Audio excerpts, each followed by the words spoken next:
Hey guys, আজকে আমি আপনাদেরকে দেখাবো বাগান বিলাস ফুল থেকে তৈরি করা এই বিউটিফুল কালারের লেমনের তৈরি রেসিপি।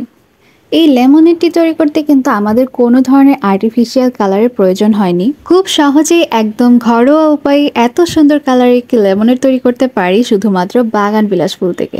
সো কথা না বলেই চলুন ভিডিওটি শুরু করা যাক।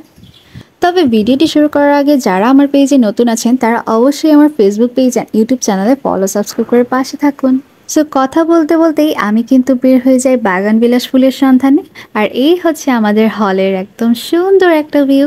সো যারা আমার ক্যাম্পাসের হলের ভিতরের পরিবেশ কেমন তা কখনো দেখেনি তাদের জন্য কিন্তু ভিডিওতে আমি আমার হলের ভিতরের ভিউটাও দেখিয়ে দিলাম। আমাদের হলের ভিতরে কিন্তু একটা ছোট পুকুরও আছে আর সেটার ঘাটও রিসেন্টলি বাঁধানো হয়েছে। আর বিকালের দিকেও কিন্তু সেই ঘাটে অনেক সুন্দর বাতাস থাকে, তো আড্ডা দেওয়ার জন্য কিন্তু একটা সুন্দর প্লেস বলা যায়। দেন এই পাশেও কিন্তু বেশ কিছু ফুল গাছ লাগানো হয়েছে। সো যাই হোক, এবার আমি বের হয়ে যাই আমার হল থেকে আর চলে যাই আমার মেইন ফুলের কাছে। অ্যান্ড ফাইনালি আমি চলে আসি আমার কাঙ্ক্ষিত সেই বাগান বিলাসের কাছে। বাগান বিলাস ফুল কিন্তু যে কোনো বাড়ির সৌন্দর্যই প্রায় দ্বিগুণ বাড়িয়ে তোলে। তো আপনারা সবসময় চেষ্টা করবেন আপনাদের বাড়ির কাছে একটা বাগান বিলাস ফুল রাখার।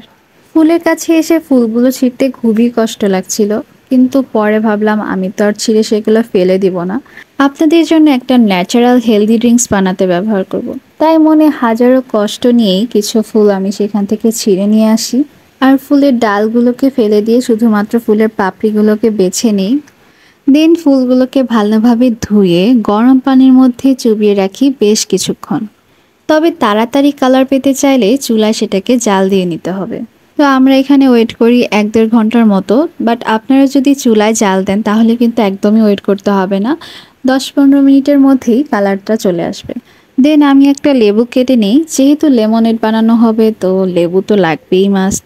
আর একটা রাউন্ড শেপের স্লাইস কেটে নিই ডেকোরেশনের জন্য। আর ওইদিকে আমাদের কাঙ্ক্ষিত রং কিন্তু চলে এসেছে, তো একটা ছাঁকনি দিয়ে আমি সেটাকে ভালোভাবে ছেঁকে নিলাম।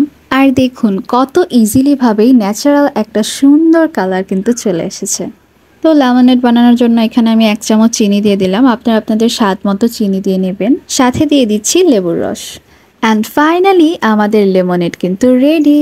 সো দেখুন কত ইজিলি ভাবেই কিন্তু আমরা বাইরের বা বিভিন্ন রেস্টুরেন্টের এই ড্রিঙ্কসগুলো ঘরে বসেই তৈরি করতে পারি, যেগুলোকে বিভিন্ন রেস্টুরেন্টে মকটেলস বা ভার্জিনো মোহিতো নামে 300, 350, 400 টাকা সেল করা হয়। সো আপনারা কিন্তু চাইলেই কোনো ধরনের ফুড কালার ইউজ না করে শুধুমাত্র একটি ফুলের সাহায্যে যে কোনো ধরনের হেলদি ড্রিঙ্কসের লেমনেড তৈরি করতে পারবেন ঘরে বসেই। সো নেক্সট কোনো ভিডিওতে আমি আপনাদেরকে অপরাজিতা ফুলের লেমনেডও বানিয়ে দেখাবো ইনশাল্লাহ। সো আজকে ছিল এই পর্যন্তই। নেক্সট আবারও দেখা হচ্ছে কোনো নতুন ভিডিওতে। Stay tuned for my next video. আল্লাহ হাফেজ।